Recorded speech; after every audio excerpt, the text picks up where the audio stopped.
Hi నమస్తే, నేను మీ రాజగోపాల్ రెడ్డి కార్వేటి. వైద్య విద్యా ప్రవేశాలలో 2024-25 విద్యా సంవత్సరానికి ఎంబీబీఎస్ ఫేజ్ 1లో రిపోర్టింగ్ చేసిన విద్యార్థులందరికీ కూడా ఈ వీడియో ద్వారా ముఖ్యమైన సమాచారం. కన్వీనర్ కోటాలో ఎంబీబీఎస్ జాయిన్ అయిన విద్యార్థులకు మరియు మేనేజ్మెంట్ కోటాలో ఎంబీబీఎస్లో జాయిన్ అయిన విద్యార్థులందరికీ కూడా ఈ వీడియో ద్వారా తెలియజేసేది ఏమిటంటే 2024-25 విద్యా సంవత్సరానికి competency board of medical education వాళ్ళు కరికులంను క్లాసులు ఎప్పుడు ప్రారంభమవుతాయి అనే దానిపైన the secretary board of examinations మరియు న్యూఢిల్లీ నుండి ఒక సర్క్యులర్ను రిలీజ్ చేయడం జరిగింది. ఈ సర్క్యులర్ ప్రకారం నేషనల్ మెడికల్ కమిషన్ అన్ని హెల్త్ యూనివర్సిటీలకి కూడా ఇన్ఫర్మేషన్ అందించడం జరిగింది. అక్టోబర్ 1వ తేదీ నుండి ఎంబీబీఎస్ మొదటి సంవత్సరం తరగతులు ప్రారంభమవుతాయని ఇదివరకే మీ అందరికీ తెలుసు. ఈ డేట్ను అక్టోబర్ 14వ తేదీకి వాయిదా వేయడం జరిగింది. ఇదే విషయం పైన అన్ని కళాశాలల్లోని ప్రిన్సిపాల్స్కు మరియు స్టూడెంట్స్ అందరికీ కూడా ఈ ఇన్ఫర్మేషన్ అందించాల్సిందిగా హెల్త్ యూనివర్సిటీలకి అన్ని రాష్ట్ర బోర్డు హెల్త్ యూనివర్సిటీలకి నేషనల్ మెడికల్ కమిషన్ సర్క్యులర్లు పంపింది.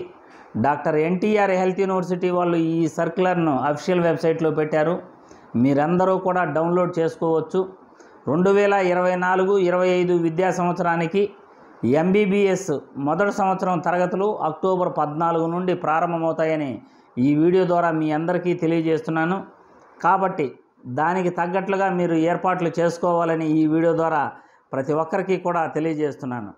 అక్టోబర్ 14 నుండి ఎంబీబీఎస్ మొదటి సంవత్సరం తరగతులు ప్రారంభమవుతాయని మీ అందరికీ కూడా తెలియజేస్తున్నాను. ఇక రెండో రౌండ్ ఎప్పుడు ప్రారంభమవుతుంది సార్? క్యాప్ రిజర్వేషన్కి సంబంధించి డీటెయిల్స్ చెప్పండి.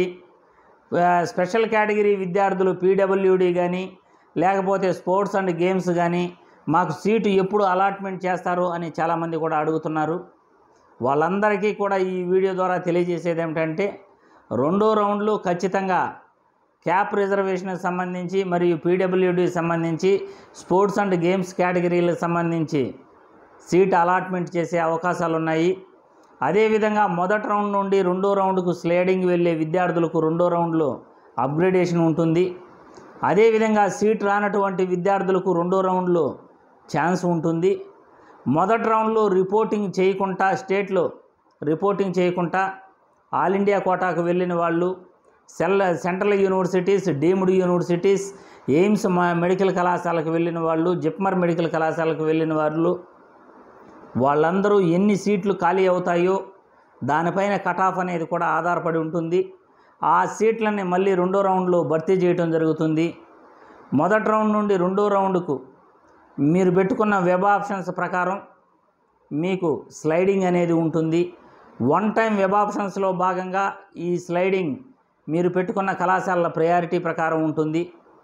మేనేజ్మెంట్ కోటాలో కూడా మొదటి round date of joining complete అయిపోయింది 25వ తేదీ ఈరోజు మధ్యాహ్నం 3 గంటలతో. కాబట్టి మొదటి రౌండ్ కంప్లీట్ అయిన విద్యార్థులు ఫేజ్ 1 ఎంబీబీఎస్ కన్వీనర్ కోటా మరియు ఎంబీబీఎస్లో మేనేజ్మెంట్ కోటాలో జాయిన్ అయిన విద్యార్థులందరికీ కూడా అక్టోబర్ 14 నుండి క్లాసులు ప్రారంభమవుతాయి. కాబట్టి ప్రతి ఒక్కరికి కూడా పూర్తి updates doctor NTR health university నుండి వచ్చే నోటిఫికేషన్ వివరాలు, కౌన్సిలింగ్ అప్డేట్స్ అన్నీ కూడా మీకు తెలియజేస్తాను. బీఏఎంఎస్, బీహెచ్ఎంఎస్, బీయూఎంఎస్ కోర్సులకు సంబంధించి ఆయుర్వేదం, హోమియో మరియు యునానీ కోర్సులకు సంబంధించి పూర్తి అప్డేట్స్ కూడా మీకు తెలియపరుస్తానని ఈ వీడియో ద్వారా తెలియజేస్తున్నాను. జై హింద్.